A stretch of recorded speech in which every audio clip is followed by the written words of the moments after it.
Okay, Jubilee. Did slavery affect your family? Africans versus African Americans, the middle ground. So this is one where obviously I'm not going to have, you know, the best perspective on it. But I'm interested to see what happens. Maybe I'll have something to say. Let's see what we got. Me coming from Africa, I came here to better my life. And I feel like personally, we need to stop using the word racism when we don't get something or when something don't go our way. And just Oh no. I'm already going to be like, oh, not happy with this video. Let me jump in real quick. No disrespect, but racism exists, and I have to acknowledge it. And I can't just ignore it, but what I can do is not buy into the system. Dude, that's the problem, man. Like, systemic racism from, like, generations of, like, intergenerational trauma is hard to quantify. It's not... To a lot of people, racism is, like, saying the N-word to someone's face, and that's it. Like, that's where racism begins and where it ends. But there's so many deeper degrees that racism can, you know, be a part of. And so another thing that people think, like, that's like level one. Level two is like, okay, well, he's not saying the N-word to my face, but like, my rights, like, there's no law prohibiting me from, say, using a drinking fountain. Like, that law doesn't exist anymore. So racism is over. That's like Republican level of, like, racism is dead, like denialism. That I think that previous guy was, that's kind of what he was saying too. But the truth is, the reality is, the effects of those former policies are still felt today. We did not, you know, from the United States perspective, offer nearly enough restitution to help the former slaves. And we did not, and then we had another, after slavery ended, we had a century of segregation where we did not, like, I mean, I can't even begin to describe the horrible trauma that people went through during that era of segregation. And then after segregation ended, we didn't do anything to help elevate the families who for centuries were downtrodden and literally kept as slaves or segregated.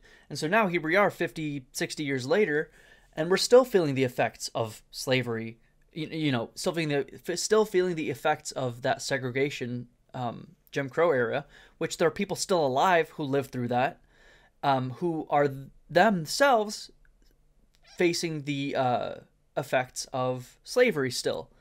So this intergenerational trauma that's affecting Black people to this day, that we did not do anything to help assist, is racism. It's a part of our institution. Anyway, that's the, like, 101 of my perspective on this. Slavery affected my family. Okay, this is a question I can't answer. I can make some very broad assumptions based on, you know, the things I've learned, but, like, if these guys are African American, you know, very likely yes. Oh, that's my dog. Very likely the answer would be yes. People living in Africa, you know, I would intuit yes, that, like, all of these people could probably say slavery had some effect on them. If not slavery, and this is Jubilee words their questions in this way, absolutely, like, colonialism, imperialism, definitely affected them. And, you know, slavery was a huge part of that. But the way it's worded, you know, who knows where they're going to go. Let's see. Wow, dude, that is not what I expected. I'm gonna keep it a buck. I expected, I had an inkling that they would interpret it kind of the way I said it, but for not a single one of them to move. I mean, I don't know. Again, white guy, no clue, no fucking clue what they're gonna say. But still, crazy.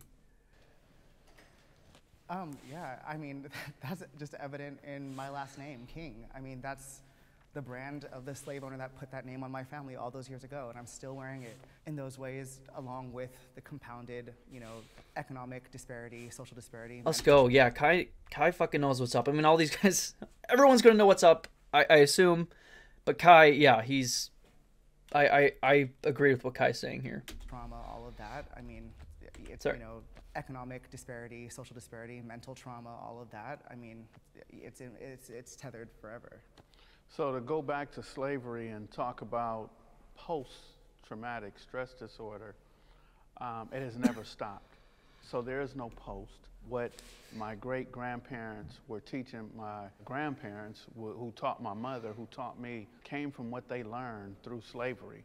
So there's a lot of fear, a lot of insecurity, a fear of society, a fear of law enforcement. So slavery has made a major impact where the low self-esteem is consistently reoccurring. I think for me, growing up in Los Angeles, California in the early 1960s, there was a stereotype that I didn't want to be black, I didn't want to be African because we come from Africa or we're slaves. So I want to be a Chinese boy, I want to be Bruce Lee.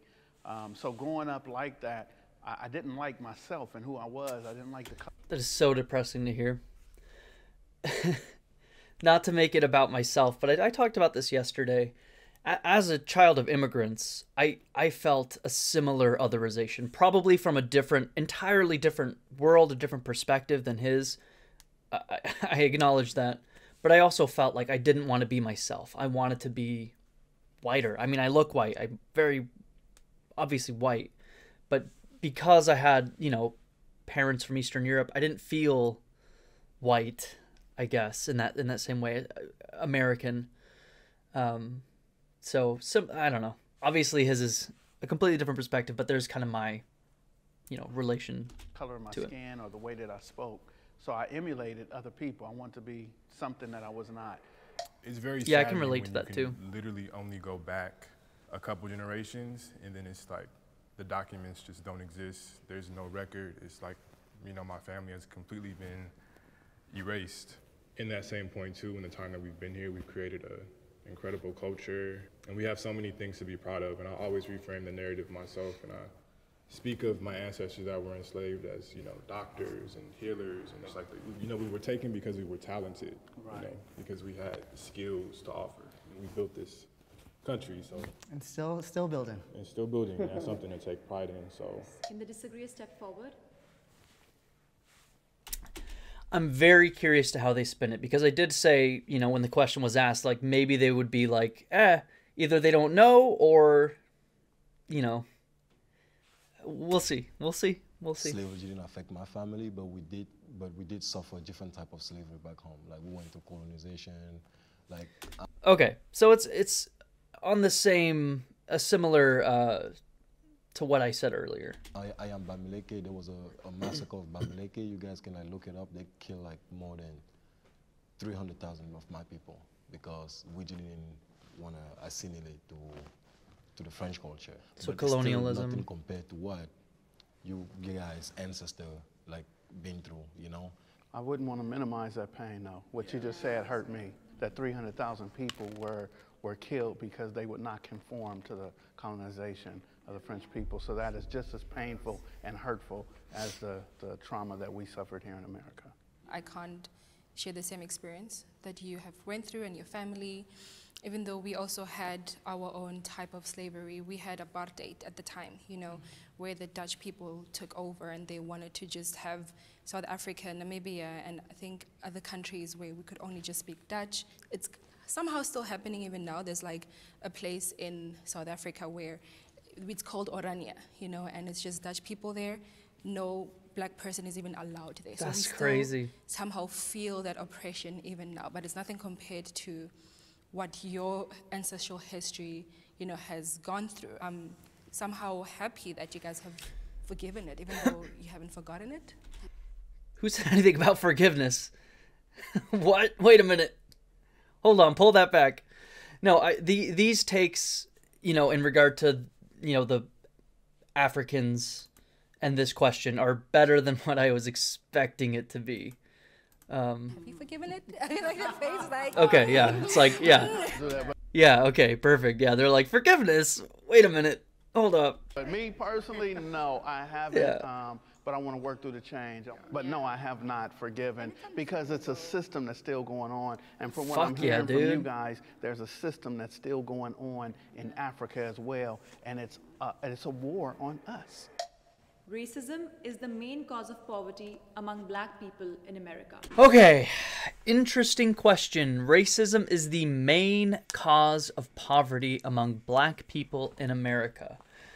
God, I hate the way Jubilee words their questions. Like, systemic racism? Absolutely. Like, unquestionable. What else could it be? You know what I mean?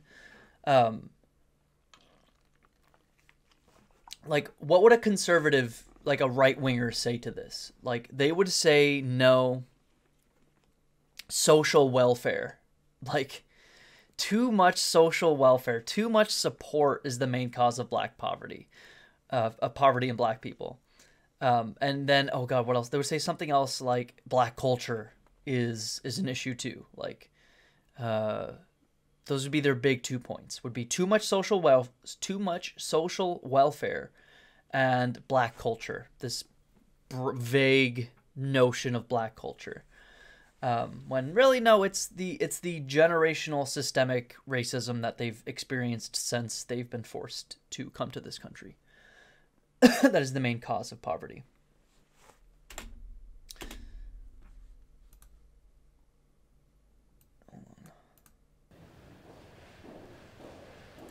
Okay, so who moved? America. Well, that's loud, huh? Is that too loud? Hello? So 2 people from each side moved over. Skip did not move over. He seemed pretty on the ball in terms of like my understanding of these issues. Skip, racism, the cause of poverty. I wonder what Skip's perspective is going to be, and I wonder what this guy's perspective is going to be.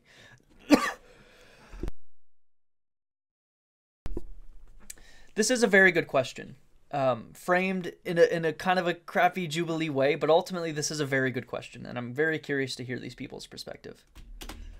Racism is a very big issue that, talking about it, I'm really trying to be careful to not like say anything that will be insensitive. If opportunity is right here, they will give it to people of other race than African American and Africans too. So if there's a job that maybe have math requirement, I feel like they'll pick an Asian person, or they believe, oh, African Americans will not dress appropriate, so they will pick another person. They will always like pick people that are not black over people that are black. Yeah, this is a pretty solid interpretation of, you know, some of hiring bias in the United States. You get a resume, you look at the name, and it matters. I say this as someone with, and I talked about this earlier in the video, like when I was younger, I felt like I wasn't white enough, you know, that's something that I felt. Because, and in large part because of my name. Like I said this yesterday, when like teachers would say my name in class, I would always feel really embarrassed. Like I felt like an other. And I'm going to be honest, I still feel that today. When I submit a job and someone sees my name, I'm worried they're going to think like, you know, obviously this is not a good way to think anybody. I would not think this way. I just think others might feel this way. They'll think like, oh, weird foreign person. They'll see my name and go, oh, he probably has an accent. Maybe he doesn't speak English well. It's not his first language. So they're going to pick someone who's more American than me, even though I've lived my entire life here. And again, not that that's like even remotely a good thing. Like, you should not feel that way, period. You should, and hire based on experience and whatnot. Mine is like level 1 of that. These guys are like level 5 of that, like in terms of like racism or, xenophobia, I guess, from my perspective, xenophobia. But yeah, no, she brings up a good point about like hiring bias for sure. And I also think, I think the crucial missing point when we talk about economic disparity, time. Time is the most valuable currency. And if you have like a stock that's like the American dream is the stock, and during all that time, all that asset, the American dream was appreciating, and you're not allowed to take out business loans, you're not allowed to read, you're not allowed to write, you had to first fight to become 3/5 of a citizen, then you got Jim Crow, and then you got everything else. It's like, you're now having to buy in at a price so high because the time is irreparable. You can't get that back. One black person today cannot in one lifetime achieve what generations of white families were able to do simply because they didn't have to compete with us to do it. Yeah, I agree with you totally. Like, Yeah, I was thinking, just like you said, from a historical standpoint, we start with slavery, then that's centuries, generations of stolen labor, like you said. Then we get into Jim Crow, which is just an extension of that. Then we have redlining, we have mass incarceration, we have events like the bombing of Tulsa and Rosewood in Florida, and all these different examples of our wealth being decimated. And I don't say that to come from a defeatist or a victim mindset, but I think if we just have an honest conversation about history and what we've gone through when we've been here, racism is definitely a big part of that. And there are a lot of successful Black Americans, a lot of millionaires, a lot of, business owners, but they're exceptions for sure for a reason. And there's a big difference between income and wealth. I would like to challenge the ideal that African Americans are lazy or that we don't have a good work ethic. I think there's this perception that, we're here, we're in America, how are we not doing better for ourselves? So. That's a very good question. Why, like, I hate this question. Like I said earlier, like, okay, your answers are too much social welfare if you're, this is if you're a conservative. Your answers are too much social welfare or black culture, whatever that is. The other option is, like what, there's no other option, like, period. Unless you're, like, being hyper racist and you're like, oh, they're just inferior. That explains it. No, that's fucked up. So you have to come up with, like, bullshit like the other two things I mentioned, which are still fucking racist. They're dog whistles, ultimately. To suggest anything other than the unthinkable trauma of slavery and then the unthinkable trauma of Jim Crow era America is the cause of Black people's problems today, you're either a fucking idiot, a fucking racist, or both.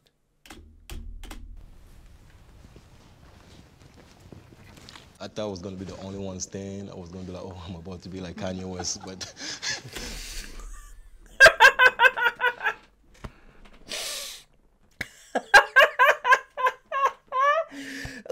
Oh god, I almost did a spit take. Holy shit, dude. okay, there's a lot of things we can use as an excuse to hold us back, to not to reach our potential. But it's up to us to look past that. Like me coming from Africa, I came here to better my life, my family. I'm the only one here. And since I have been here, there's a lot of bad things that happen to me. There's also a lot of good things that happen to me. Us African or African American, we need to like look past like racism and like just focus on our own goal. Like, what do we want to achieve? Dude, you can't like look past it if the effects are still being felt today. That's the problem. We need to stop using the word racism when we don't get something or when something don't go our way, and just keep trying. Let me jump in real quick. Please, No someone jump disrespect, in. but racism Holy exists, shit. And I have to acknowledge it. And I can't just ignore it. But what I can do is not buy into the system. If I want to do something, let me be the entrepreneur. What I believe happened in the 1960s is that we started looking for equal rights, to be equal with other people. And what we stopped doing, and I heard you talk about Tulsa, we stopped using the Black-owned businesses. Now, because you guys got to understand, the Fair Housing Act in 1968, I'm 5 years old. That's when we could move off the east side of LA and move into other subcultures. So what I wanted to do at 8 years old was go to IHOP.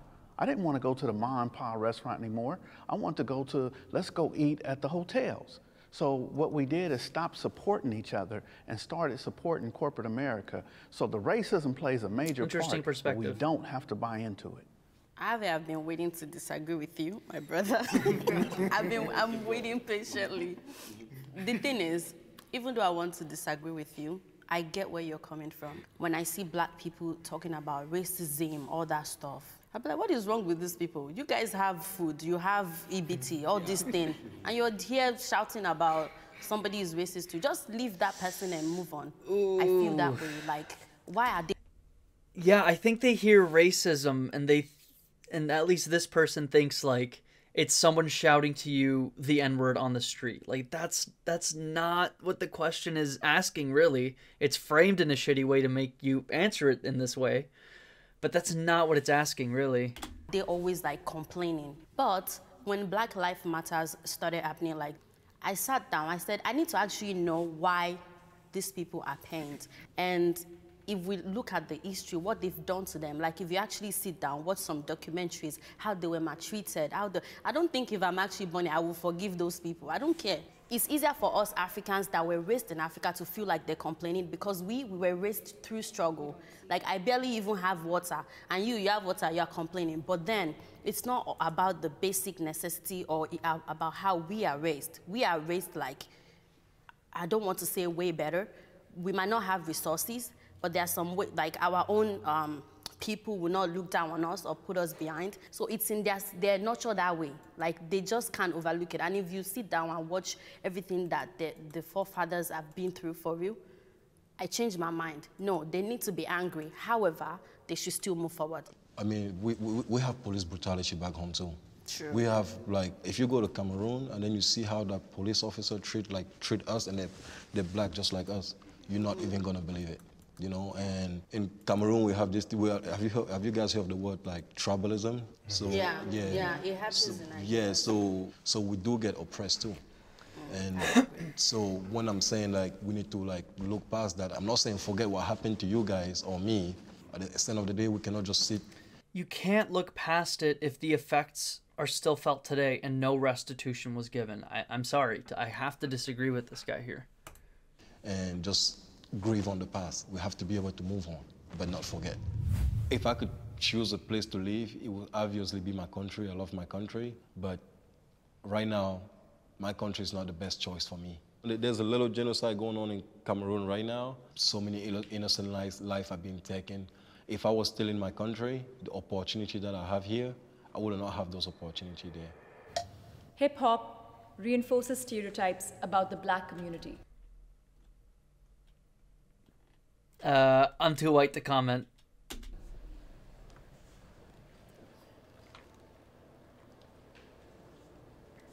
Did everyone sit down? In South Africa, we have our own version of hip-hop, so we call it kwaito. So they would rap in our own language, in different, we call it vernac. So back home, it kind of did reinforce some stereotypes, because now when you go out in the world, people will just classify you under one group. And growing up, also looking at American entertainment, looking at the hip-hop that's done here, I'm like, oh, well, you're rapping about drugs, you're rapping about this. Of course it's going to happen. Of course you're going to go to jail. But getting older, you see the culture as well of hip-hop. I had to understand that there's a culture within that. I was alive when hip-hop started, and it was during a time where people rapped about what they saw, what they wanted in life. And then it became where people rapped about what they had been through, what they had gotten over. You know, used to sell drugs, used to hurt people, but now this is who they are. And I think it's gotten into now, and in our day and age now, it's where people are glorifying and wanting to pretend that these are the things that they do on a daily basis when it's not. So it went from storytelling to now really it's truly storytelling, but it's unhealthy for our culture. I don't want to on my radio and all I'm hearing is, I put a bullet in it, something. Like, I'm like, eh? That's what you people do? No, like, sorry. And then it's like, it's all about like talking about female body type. I think all of what they're talking about is still a reflection of that trauma. Like, a lot of, oh God, I'm too white. So I don't want to listen to something that portray me as a female. Does, cancel me, fuck it. Are there reactionary takes, like reactionary beliefs in the black community? Like, yeah, I would say so. You know what I mean? Obviously lots of them in the white community. Every reactionary beliefs are like the baseline of every community. But when it comes to like the black community, I think it's still a reflection of that generational trauma is all I'm going to say about it. That way, or something that is talking about how you put bullets in my head. Like, if you actually do not come to America and see for yourself, you would think that most African Americans are carrying guns around and they just shoot randomly, or they just grab your ass or something like that. That's the way the music portrays them. And music is a very important element in our society because it influences a lot of people, both young and adult, and then they kind of see all those stuff and they act like that, even though that's not what they really want to be. They act like that and behave like that. Like if all these rappers are your role model, then you want to be like them. You want to be cool too. So in the end, it's about like the people that are packaging the music, and sometimes it's about trend. Is what people want to hear. The American dream is only.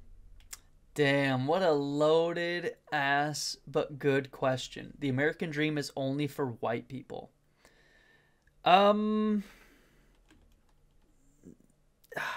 This is such a complex question because, you know, you have like,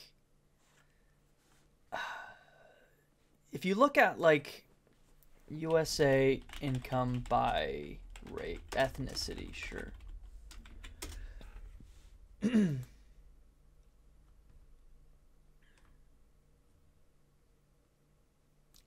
Like, here you go.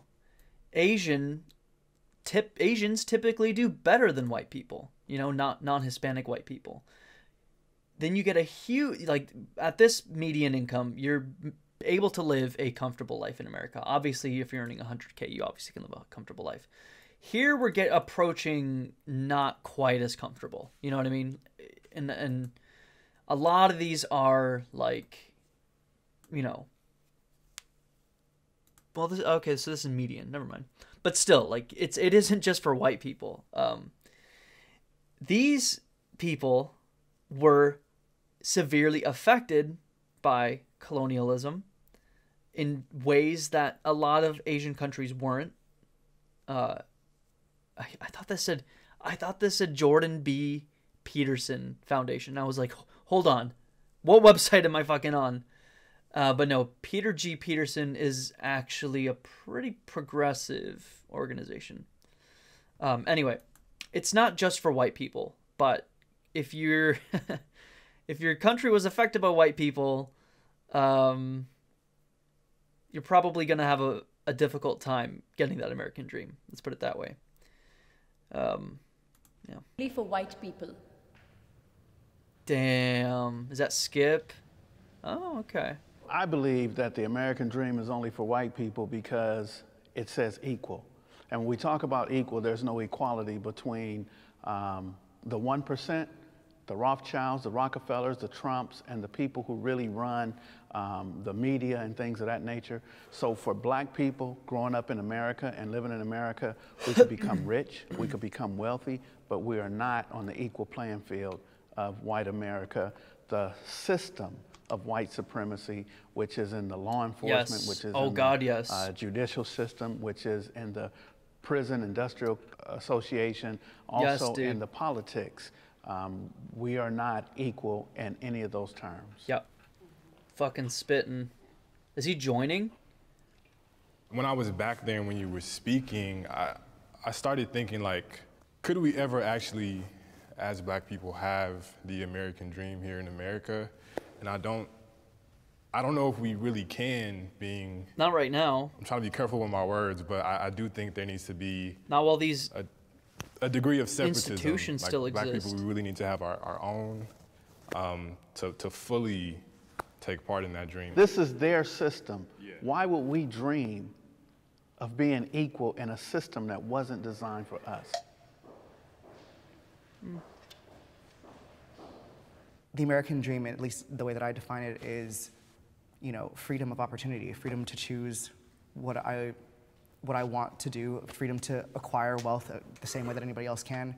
Obviously, we're fighting the tides of time on that and our circumstances, but it's hard because it's hard to honor that, but then also want more for myself. And I think that as black people, we're always teeter-tottering on that line of like, well, am I American? Like, do I get the American dream, or do we just tear all this down and build something new? White people are not the only people entitled to the American dream, ever. Yeah. And I think that that's why we're all here, because our ancestors made it so that we can stand here and pursue that American dream. I wouldn't have been here if it meant that it was not for everyone. I wouldn't have even entered America. You know, I feel like not just African, but other people as well in different countries. And from what I have seen, I've seen other people, even Africans and African Americans, succeeding in their own way. And that's why I feel like you said, you can interpret the American dream in a different way. whatever industry or whatever it is that you're focusing on, because there is a level of opportunity there. There is some way that you can be successful. You know, talking about Trevor Noah, you know, who took over The Daily Show, it wouldn't have been possible for him coming in as an African. He got his American dream. It made us, as well, other Africans, believe that it is possible. The American dream writes his check. So he gets to have wealth or whatever it is that he's experiencing, but the American dream is the one who writes his check, not him.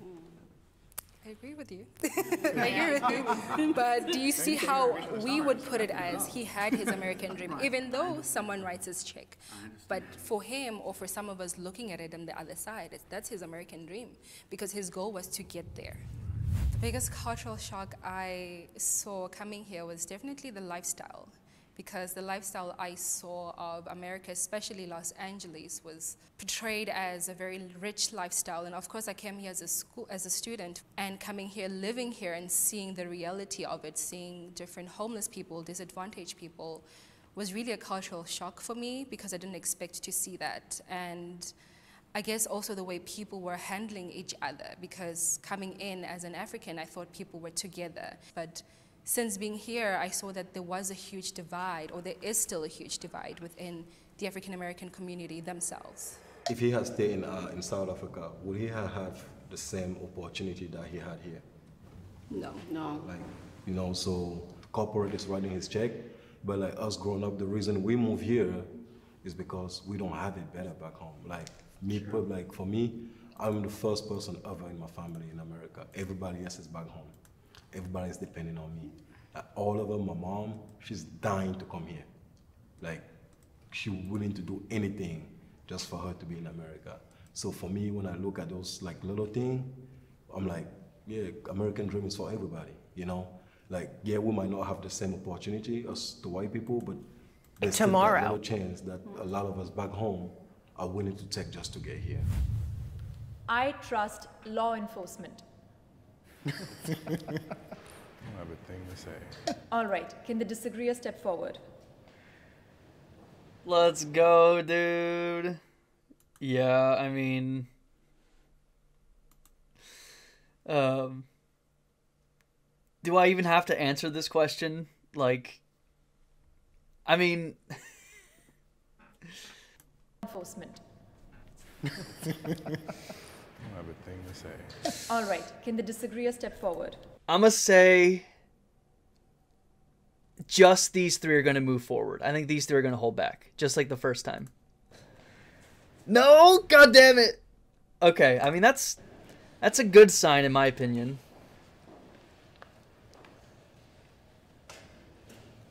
I got married to a young lady who did 15 years in prison for a robbery she didn't commit. I myself was incarcerated for 6 months for a burglary that I couldn't have committed because I was in prison. So in 1987, so many stories like that, man. It's insane. I'm doing 19 months in prison. When I came home in 1988, I was given a burglary charge and I had to sit 6 months. And the judge did not kick it out because there's no way I could have done it. He kicked it out because they didn't serve me the warrant while I was in prison. So I don't trust them. They lie and they do things and it affects Oh God, yeah. I mean, holy shit, dude. The way like police fund, like from a systemic level, like coerce people into like guilty, what's the word I'm fucking looking for? Like admitting they committed a crime that they didn't do. Like some of the shit you see, man, it's insane. Many people I know who have been wrongfully arrested, wrongfully convicted, and they actually lie on the stand, so there's no trust. As you guys know, I am from Richmond, Virginia. It was the capital of the Confederate. I have been brutally abused by the police there. Like personally, I was at the river on the 4th of July. I don't smoke. I don't do none of that. The police come and arrest me because I look like a drug dealer. Like they arrested me. What? The stereotype. Then when I was in high school, my senior year, my father went to jail over a car accident. And I was left alone at 17 years old. I was grateful. One of my teachers took me in and like raised me. I try to stay away from the police as much as possible. first of all, they're human beings, and I think that just because you put a badge on that doesn't magically bewitch you with like integrity and a desire to actually help the people around you. I think a lot of times police culture comes from police families. It comes from like legacy lines and this whole like kind of like culture about stuff. I mean, I don't trust them any more than I would trust any other person. They haven't earned that necessarily. That's an Especially interesting not as an take. institution. In its purest form, I think it's necessary, but Yeah. they have a lot of living up to that to do and to make up for if they're going to be trusted. I've seen law enforcement here on social media and seeing how they treat people of color, you know, from like hitting them. I mean, George Floyd, you know, rest in peace. But just seeing that from my experience being here, I was scared, you know, like every time I'd see a cop pass by, I'm like, okay, I better make sure I'm driving okay. I mean, if that's not evidence of like severe, like socioeconomic, like systemic problems, I don't know what it is, man. Like for real. You know, because I don't want to be stopped or make sure you're not in any harm's way, you know, but it's sad to feel that pressure every time you see a cop going by. And even if they're trying to help, but I wouldn't even want that help because of what I've been seeing on social media, you know, and also seeing the case of people being wrongfully, you know, taken to prison. That's like unfair. Like, what type of research are you doing before you arrest people? And I immediately thought about the history of the police too, just tracing that back to slave patrols, which became our modern day police departments. And Oh, the fact that like if you have a felony, you can't vote. Like that to me is like, talk about the loss of the American dream. Like you are a citizen of this country. You should always have a right to vote. We are Yeah, and I mean that. Whoa, why is this one purple? Oh, because share your answer. Yeah, I mean, he brings up a very good point. Like, that is one of those like systemic racism. Excuse me, systemically racist institutions is like preventing felons from voting. That goes back all the way to like when we were like super racist, Jim Crow era. Like that was one of those things designed to prevent black people from being able to move up and have power. are obsessed with race in America. What's my perspective on this question? We are obsessed with race in America. God, it's one of those Jubilee, like, annoying ass questions where it's like, it's framed in such a weird, like, annoying way. We are obsessed with race in America. No, I don't think we're obsessed with race in America. I think that's a dumb question. I think that there are a lot of issues facing people, and we have, like, systemic racism from the ground up in every one of our institutions that need to be addressed. So I could see people going like, the left is always talking about race and like racism, blah, blah, blah, blah, blah, blah. It's not because the left, we's the left or whatever, are obsessed with race. It's because from our perspective, we're recognizing these enormous issues facing people that tie to their race, you know, ethnicity, whatever. So we want to fix those. So we're talking about them. So it's not that we're obsessed. We're just talking about issues that exist. So just, what's his face? Kip stayed back. I think that's his name. I think that word obsessed is such an interesting word, and I think Yeah, that it is an interesting word because Jubilee sucks, and they word their questions in these like weird ways. the way that that question is framed is almost as if it's like the onus is on us, like we're obsessed with race too much. Like, no, white people are obsessed with race in this country. They've made their laws based on it. They've cast us out because of it. They've like destroyed entire groups of people because of it. So, I mean, we're just living in the ripple effects of the stones that were cast in the pond of history. So we're just reacting to it. So we would rather just be human beings and American citizens and, you know, people that are pursuing an American dream. We'd rather not have to think about race, but that, we did not draw first blood on that. what else do you expect? Yeah, like, I given the mean, history, I'm not like, obsessed. Yeah. For me, being in America give me an opportunity to like meet and like discover so many different culture that I would never see if I was in my country. I would just like maybe hear about it on the news. Yes, I agree. I think they are very obsessed with race. Even when you do like an easy application, like it doesn't matter what application you do, they want to know your race. They want to know, you know, why they don't have a category for Africans. Exactly. You know? That's why I'm checking out every time. They want to know everything. The thing that pisses me off the most is that when they see you and they'll be like, oh, you have an accent. Where are you from? Like, who cares where I'm from? Just tell me this thing and let me keep going. And then when you tell them that you're African, they'll be like, what country? Yeah, they're so obsessed with where you're from. She be like Wakanda. Like, I don't believe that there's an obsession about race in America. I believe that race is a distraction to hide the power, the wealth, and the access to it. So a lot of times there's something put on the table, like a rock being thrown, and I hold my hand, and that's the racism between black and whites, between blacks and Hispanic, and other cultures have come here. We'll talk about race just so that we don't have access to the power and the wealth, and I think it's done on purpose. There's a power that allows us to talk about race if we don't look past it. some of the question prompts that I see differently, and then when I hear somebody say it, I'm like, that actually makes sense coming from their perspective. So it's been really beautiful having this conversation with you guys. You guys are very knowledgeable, and I've learned a whole lot from each and every one of you today. Going into this with like the title of the series, like African versus African American, I think that like people were gonna come in thinking that we were gonna be like guns blazing, but this is such a beautiful display of unity. I love it. It like gave me so much life today.